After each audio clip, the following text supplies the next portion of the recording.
Welcome to Leadership from the Inside Out.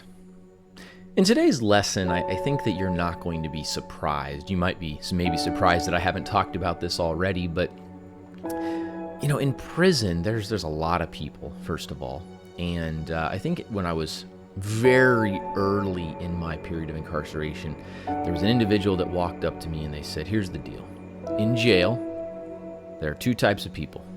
There's the minnows and there's the sharks. And you don't want to be a minnow.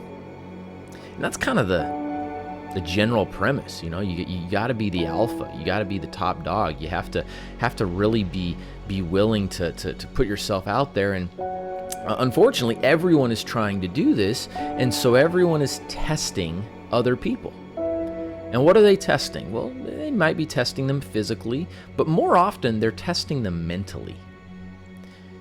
They're testing their boundaries. I remember just a couple of days after a couple of minutes after I got to my prison, I was literally attacked from behind by 3 individuals. Now, thankfully, I kind of knew what I was doing, and it didn't go well for them, believe it or not. But it created a boundary. In fact, I recall later, just a couple days later, when someone was trying to say, as a kid, I needed to work out because that was part of the prison culture. And somebody else, I didn't say it, but somebody else goes, well, I don't know, he put so-and-so on his back, so he might be okay. He created a boundary.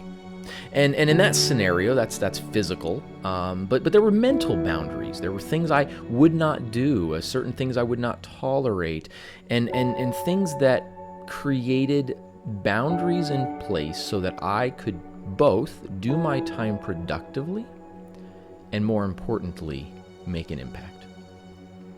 And I think that's a huge leadership principle. We have to have boundaries. Now, this doesn't mean, laying down the law or trying to enforce some sort of a weird hierarchical structure of boundaries on what's important enough for me to deal with, something like that. It might include any one of those things, but what I'm really saying is we have to clearly articulate how we are best able to help and where our expertise runs out. I've told leaders before, you're not a marital therapist. That's not your job. And the more effort and energy that you invest into trying to be your team's therapist, the less you're able to actually empower them for success and do what you're called to do. And in my own life, that has also been true. Boundaries have been an important part of who I am and how I lead well. I told another leader one time who was having difficulty with their time management, I said, set boundaries at the beginning of the call. Tell them I have 30 minutes so that when you get 25 minutes into it, like I said, I've got about 5 minutes left on this call. We'll have to finish this later if we don't wrap this up. And create boundaries, and then you have to enforce them. You have to actually follow through, otherwise the boundaries are useless. But I learned that in prison. I learned how important boundaries were, and that if you didn't establish boundaries, or if you tried but then you didn't enforce them, it wasn't good. It wasn't good. And I got to, unfortunately, witness many people who did not establish good boundaries and who, for lack of any better terminology, they just got wrung through the ringer. And their period of incarceration was much harder than mine.